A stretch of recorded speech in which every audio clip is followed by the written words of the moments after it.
How's everything going with you? Hey, everything's going well, man. I was just a little, we were also talking about the no public practice. I'm sorry, no public participation of the fans doing spring practice. That right there, man. That kind of, I didn't like that, to be honest with you. I did not like that for a number of different reasons. I mean, you have a lot of fans that spend a lot of their money supporting the program, um, actually, buying season tickets, doing other things behind the scenes, and then I don't understand the philosophy behind closing the spring practice. I really don't. Well, I mean, it was completely closed. We had zero access in the fall. I can't remember how long, but we're out at fall practice for a good 3 weeks, probably, maybe Hmm. even a month, maybe a month. We didn't see a lick of nothing, and I expected to be able to go to the scrimmage. Nothing. Um, so it's kind of odd. It's not kind of odd. It's odd. It A is, yeah, and B. It makes me wonder. I'm like, okay, if you're going to do this, you better come out. You better damn well come out firing all six chambers, baby. yeah, Um, exactly. otherwise, it's like, what the hell? But a lot of pressure on Tom Allen after probably the biggest for and not that and there's been a lot of disappointments for Indiana football, but last year probably had to be maybe the biggest disappointing year in the history of the program. Yeah, um, I know that the press was there. I do understand, you know, how he feels at that level. However, you got to remember, a lot of excitement comes from your fan base, comes from your alumni, comes from the media, and the players. There's a time to embrace it, and there is a time to shut it off. But to completely close it, set it down, like you said, maybe you have something you're focusing on, um, but you know what, you know, keep your program involved in the public as well. Keep everybody involved. Not that everybody needs to know your business and how you run your program, but at least make the players feel like there's people out there that support them, that love them, and want to see them be successful. Yeah, uh, and there's still a lot of people that want to see this program thrive, survive, and thrive. Right. Um, I mean, I'm one of them. I want to see it survive and thrive. It's a hell of a lot more fun when they're winning. I Right. promise you. But I mentioned in the previous segment, Derek. I wonder if NIL, while I think it is going to be a boon to Indiana basketball, I think it's going to help quickly get them back to being the Indiana of old. Right. I'm wondering if it's going to have the same effect on Indiana football, but unfortunately, that's having them remain as Indiana football of old because of the separation that's already there between Michigan, Michigan State, Penn State, Ohio State. And now those schools are all football schools, Right. and Indiana is a basketball school. So they're already have more money coming in for NIL. I would be pretty certain Right. on that end when it comes to foot feeding the football, because I'll guarantee you 80% of the NIL money has went out for Hoosiers for good, and I'm not knocking them in any way, but it is going to be towards men's basketball. Right. And that's the difference. And I don't think that Indiana is going to be able to compete between those. I think it's going to keep them where they are. And that's another reason why, unless the Big Ten doesn't go to an 8-game conference schedule, I Hmm. think it is going to be extraordinarily difficult for Indiana to get back into bowl games. It's going to be like it was um, in the 90s. I mean, it's in the early 2000s. It's going to be that churn of 4 and 8, 5 and 7, maybe. Yeah. one thing doesn't change, and the players have to embrace this themselves.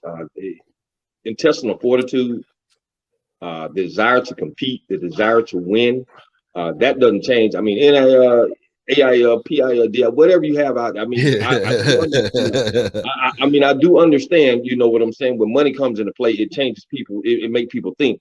But man, these guys got to have that fire. And like I've been, trying to pitch to Coach Allen, that fire, that desire, that will to win, that will to compete, that will to.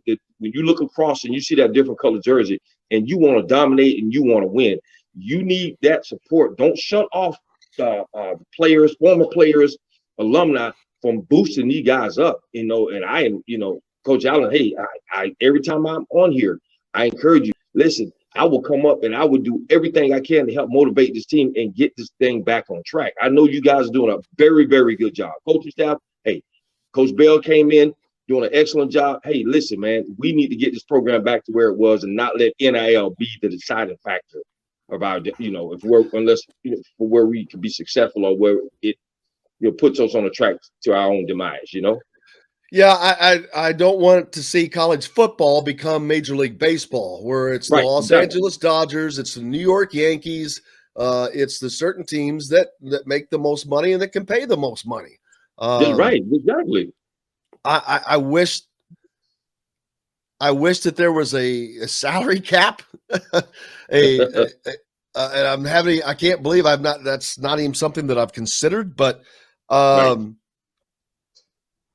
professional teams have salary caps. Should college teams have salary caps? I mean, what's the difference now? Let me ask you that. You said professional teams have salary caps. Some of them do. Some sports. Yeah. But what's the difference though? College football is now it's now a professional organization. These guys are getting paid to play. There's no more no more amateurism in this thing, right? No.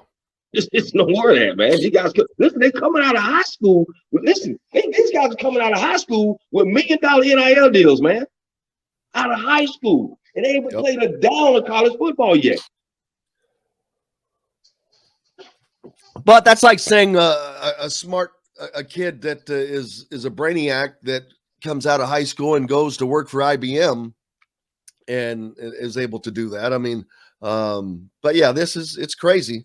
But it is what it is, and it's here. Right. So it has to be dealt with. And but I wonder.